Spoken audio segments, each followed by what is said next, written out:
रो park वही तो जाना है, ऊपर घूमने जाना है। वैष्णो देवी वाले रूट में बैठे पिथौरागढ़।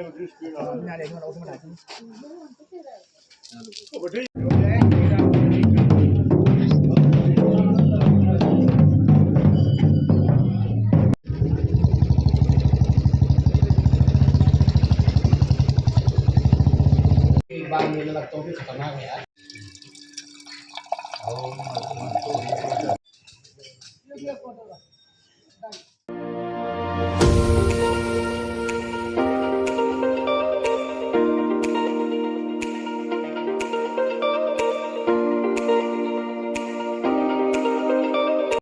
जय श्री केदार दोस्तों, आज के सफ़र की शुरुआत करते हैं त्रियोगी नारायण मंदिर से। आज हमें जाना है यहाँ से बागेश्वर, जिसकी डिस्टेंस है 227 किलोमीटर। बहुत लंबा सफ़र है और हम निकल चुके हैं त्रियोगी नारायण से। आफ्टर 10 किलोमीटर हम पहुँच चुके हैं सोनप्रयाग। जैसे हम सोनप्रयाग पहुंचते हैं तो हमें यात्रियों की बहुत लंबी लंबी कतारें देखने को मिलती हैं। ये सभी अपने बारी का वेट कर रहे हैं, क्योंकि सोनप्रयाग से गौरीकुंड के लिए हमें अलग से टैक्सी लेनी होती है, तो उसके लिए हमें इस तरीके से वेट करना पड़ता है। तो मैं सजेस्ट करना चाहूँगी कि अपनी यात्रा का प्लान इस तरीके की करें कि आप शाम के समय पर सोनप्रयाग या फिर गौरीकुंड पहुँचे। मेरे ख्याल से तो गौरीकुंड ही पहुँचे, ताकि सवेरे उठ के आप आराम से श्री केदारनाथ की यात्रा कर सकते हैं। और अगर आप शाम के समय पर आप सोनप्रयाग रुकते हैं और लेट से उठते हैं तो इस तरीके से आपको पूरी लाइन में लगना पड़ता है और अपनी बारी का वेट करना पड़ता है। तो इसके बाद हम निकलते हैं आगे की ओर। आप देख सकते हैं सामने का व्यू कितना बेहतरीन दिख रहा है।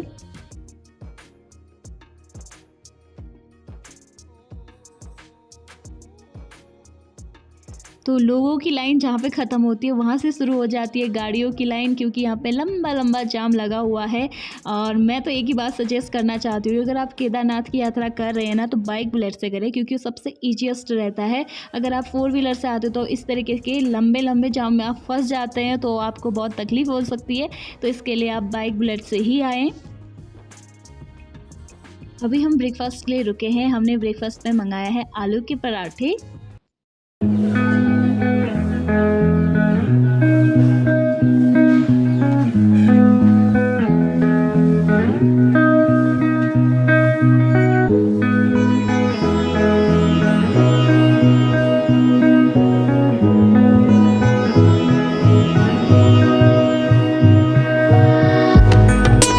आफ्टर ब्रेकफास्ट हम निकल पड़े हैं आगे के सफ़र के लिए। और सफ़र काफ़ी आगे का है, लेकिन हमें उससे पहले जाना है ऊखीमठ, जहाँ ओमकारेश्वर मंदिर, जो कि गुप्त काशी से 13 किलोमीटर दूर है। तो वहाँ के दर्शन करने भी ज़रूरी है। तो हम दोनों निकल पड़े हैं ओमकारेश्वर मंदिर के लिए। ऊखीमठ यहाँ से है अभी बस 3 किलोमीटर दूर।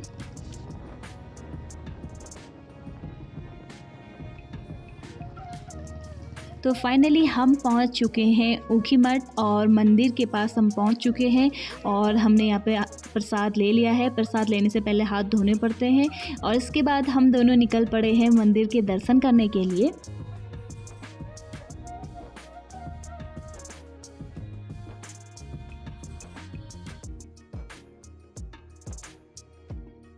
तो मार्केट से होते हुए हम पहुंच जाते हैं ओमकारेश्वर मंदिर के मेन गेट के पास। शीतकालीन में जब बाबा केदारनाथ एवं मद्द महेश्वर के कपाट बंद रहते हैं, तो बाबा केदारनाथ एवं मद्द महेश्वर को इसी मंदिर में विराजमान किया जाता है। पूरे शीतकालीन में यहीं पर इनकी पूजा अर्चना की जाती है। अगर आप उस दौरान आते हैं तो आप ओमकारेश्वर मंदिर ज़रूर आइए, क्योंकि आपको दोनों ही भगवानों का एक ही समय पे एक स्थान पे दर्शन हो जाएंगे। ओमकारेश्वर मंदिर के कपाट 12 महीने खुले रहते हैं। आप कभी भी आके यहाँ के दर्शन कर सकते हैं। इसके बाद हम पूजा की थाली को लेते हुए मंदिर की ओर जाने लगे।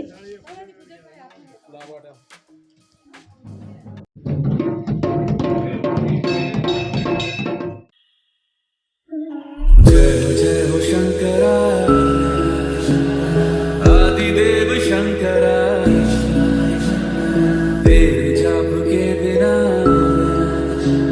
चले ये सांस किस तरह।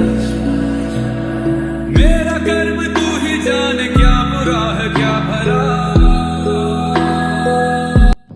ओंकारेश्वर मंदिर वाकई में बहुत सुंदर मंदिर है। मंदिर में दर्शन करने के बाद अब हम चल पड़े हैं आगे के सफ़र के लिए।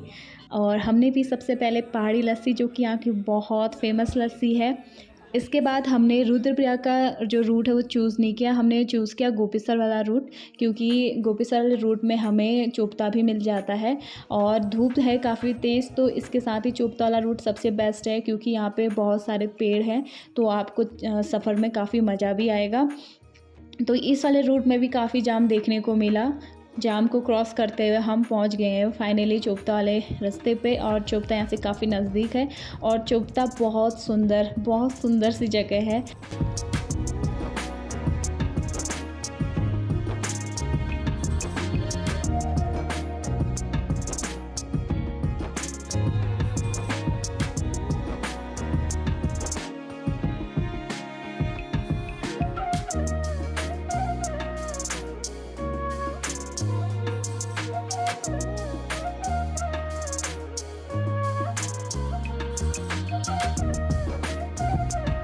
इन खूबसूरत वादियों से होते हुए हम पहुंच चुके हैं चोपता। चोपता वह जगह है जहां से शुरू होता है तुंगनाथ का ट्रैक, जो कि 5 किलोमीटर का रहता है। इसी गेट से तुंगनाथ की ओर जाते हैं। तुंगनाथ एशिया का हाईएस्ट शिवा टेम्पल है। और तुंगनाथ पहुंचने के बाद 3 किलोमीटर उसके बाद भी एक ट्रैक है जहां आप पहुंचते हैं चंद्रशिला। चोपता बहुत सुंदर सी जगह पे है, यहाँ के नज़ारे भी देखने लायक है। और आप जब यहाँ से आगे की ओर जाते हैं तो आपको ऐसे जाम तो मिल ही जाता है, आज तो मिल ही रहा है क्योंकि वीकेंड है और वीकेंड में जाम मिलना बहुत मामूली सी बात है। चोपता से मंडल तक का जो रूट है वो भी बहुत सुंदर है। वो बहुत सुंदर इसलिए है क्योंकि इस बीच बहुत घना जंगल है और आपको प्रकृति के बहुत सुंदर नज़ारे देखने को मिलते हैं। तो हम आगे की सफ़र की ओर बढ़ चुके हैं। कर्णप्रयाग भी हम क्रॉस कर चुके हैं। हम थोड़ी देर में पहुंचने वाले हैं ग्वालदम।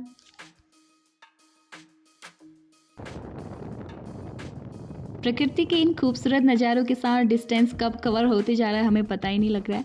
तो फाइनली हम पहुंच गए हैं ग्वालदम। और सबसे पहले यहाँ पहुंचते हमने पी कोल्ड कॉफ़ी, क्योंकि इसकी हमें बहुत ज़रूरत थी। और आगे के सफ़र को कंटिन्यू किया। यहाँ से बागेश्वर 43 किलोमीटर दूर है और अभी समय हो रहा है शाम के 5, लगभग 6:30 बजे हम पहुँच जाएंगे बागेश्वर, ऐसा हमने अनुमान लगाया है। अगले दिन सुबह 7 बजे हम चले बाबा बागनाथ के दर्शन करने के लिए। बाबा बागनाथ के मंदिर के गेट के पास ही यहाँ पे प्रसाद की दुकान है।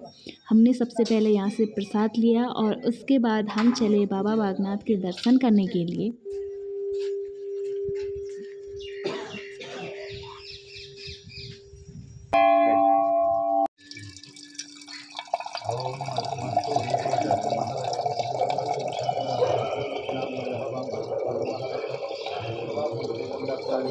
से शुक्ल महत्याम सुब्दतो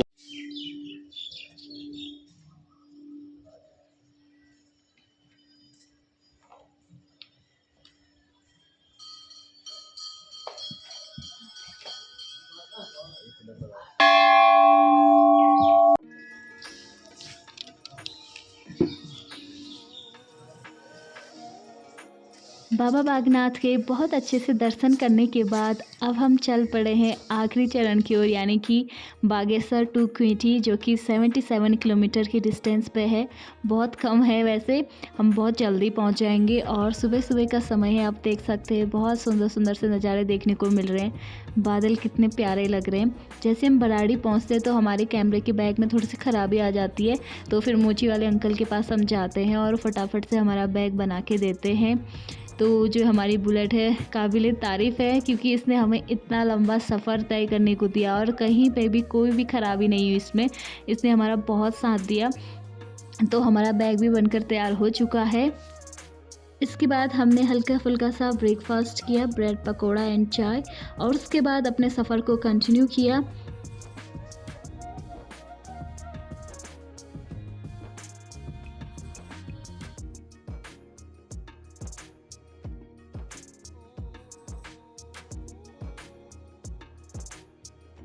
तो फाइनली जाके हम पहुंच चुके हैं अपने घर।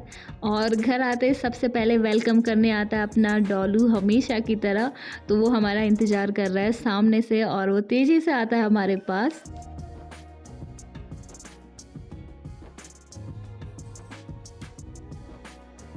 तो इसी के साथ आज की वीडियो को यहीं पे एंड करते हैं। अगर आपने मेरे केदारनाथ की सीरीज को नहीं देखा है तो आप जाके मेरे यूट्यूब चैनल में देख सकते हैं। Thanks for watching guys, do like share and comment.